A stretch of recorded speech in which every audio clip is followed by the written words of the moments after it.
Assalamualaikum warahmatullahi wabarakatuh. Perkenalkan, saya Sri Nitsa dengan NIM A1D022189. Kali ini akan memberikan pemaparan materi mengenai praktikum produksi benih acara 1 dengan judul Identifikasi, Pemeriksaan, dan Pengelolaan Lahan. Di mana yang pada kesempatan kali ini saya diaspraki oleh Mas Cesar dan juga Mbak Raisya. Adapun pemaparan kali ini saya akan membahas mengenai tujuan dari praktikum acara 1, lalu definisi sertifikasi benih, jenis-jenis label benih, prosedur sertifikasi benih, bahan, alat, serta tujuan dari persiapan lahan, rangkaian praktikum dalam persiapan lahan, menghitung kebutuhan benih, dan juga terakhir penutup. Adapun tujuan dari acara ini yaitu mahasiswa mampu mengidentifikasi lahan yang akan digunakan untuk produksi benih.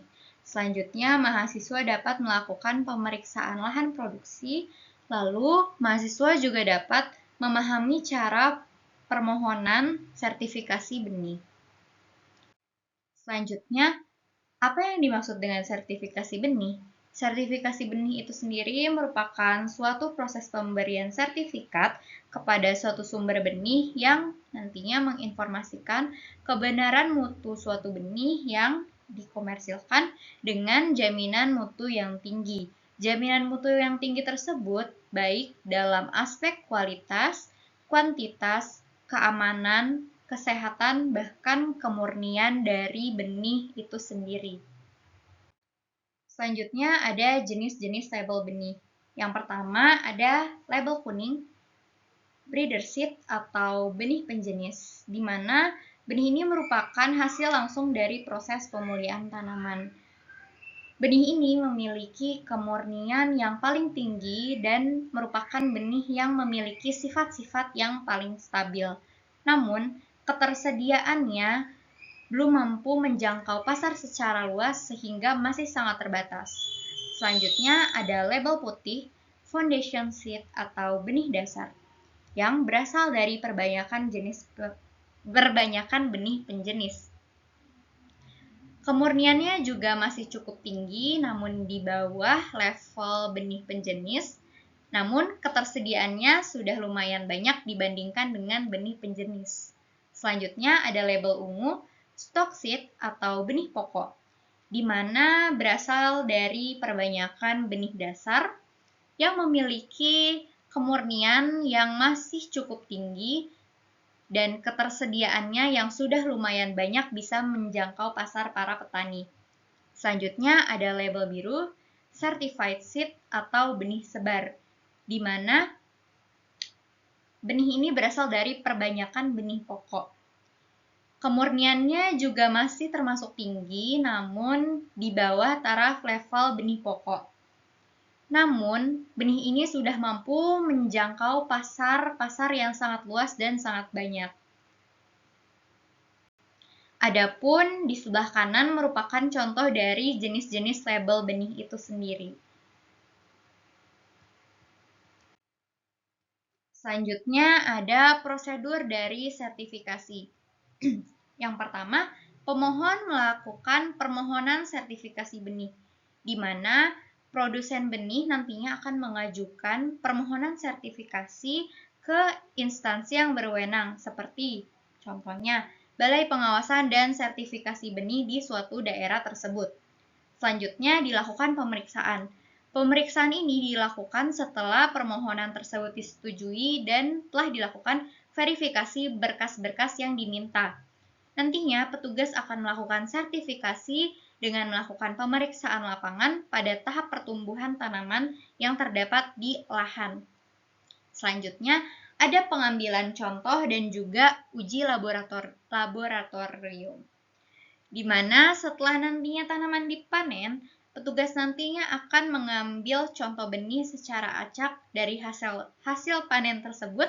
Lalu sampel benih tersebut nantinya akan diuji laboratorium untuk mengecek kualitasnya. baik kualitas secara viabilitas benih atau kemampuan benih untuk berkecambah, lalu kemurnian benih, apakah benih tersebut benar-benar murni dari genetik tertentu, serta kesehatan benih tersebut untuk memastikan keamanan benih tersebut, bahwa benih tersebut tidak terkontaminasi dari gen-gen lain atau bahkan bahan-bahan kontaminasi lainnya. Selanjutnya ada penerbitan sertifikasi, di mana apabila uji laboratorium tersebut menunjukkan bahwa benih tersebut memenuhi persyaratan kualitas, maka instansi tersebut akan memberikan sertifikat benih yang nantinya akan diberikan pelabelan pada benih itu sendiri. Selanjutnya ada bahan, alat, dan tujuan dari acara satu ini. Bahan dan alat yang digunakan pada acara ini yaitu cangkul, pancong, patok, meteran, formulir sertifikasi benih, dan juga alat tulis. Lalu, apa sih tujuan dari persiapan lahan yang telah dilakukan pada acara praktikum kali ini? Tujuannya yaitu untuk pengelolaan tanah, nantinya bertujuan untuk menciptakan kondisi tanah yang sesuai dan optimal untuk menunjang pertumbuhan tanaman. Selanjutnya, untuk pembersihan gulma, bertujuan untuk mengurangi kompetisi dengan tanaman utama, di mana pembersihan gulma ini memiliki prinsip dasar bahwa tanaman nantinya memiliki kemampuan yang setara untuk memperoleh unsur hara, baik secara di lingkungannya maupun di tanahnya. Selanjutnya, untuk menciptakan lahan dengan kecepatan infiltrasi yang tinggi dan runoff yang rendah, di mana dengan harapan bahwa lahan tersebut memiliki kualitas tanah dengan water holding capacity yang tinggi, sehingga tanah mampu menahan air dengan baik dan mampu menahan erosi, sehingga unsur hara tidak mudah terlindih. Lalu, apa sih yang dilakukan pada praktikum acara 1?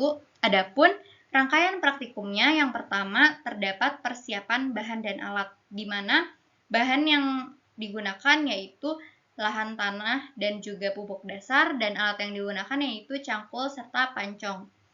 Selanjutnya ada pembuatan bendengan dan saluran drainase dengan lebar 30 cm dengan kedalaman 25 cm. Selanjutnya, terdapat penggemburan tanah dan juga sanitasi lahan. Tanah digemburkan dengan pancong, bertujuan agar tanah dibalikan sehingga tanah nantinya akan gembur dan mampu menunjang pertumbuhan tanaman dengan efektif. Lalu, sanitasi lahan digunakan untuk mengoptimalisasikan lahan agar terhindar dari gulma-gulma yang mampu menjadikan kompetisi unsur hara dengan tanaman utama. Selanjutnya, pemupukan dasar dilakukan dengan pupuk organik yaitu kulit ari padi serta kotoran ternak. Lalu, yang terakhir ada penyampuran pupuk serta tanah yang dilakukan dengan cangkul dan juga pancong.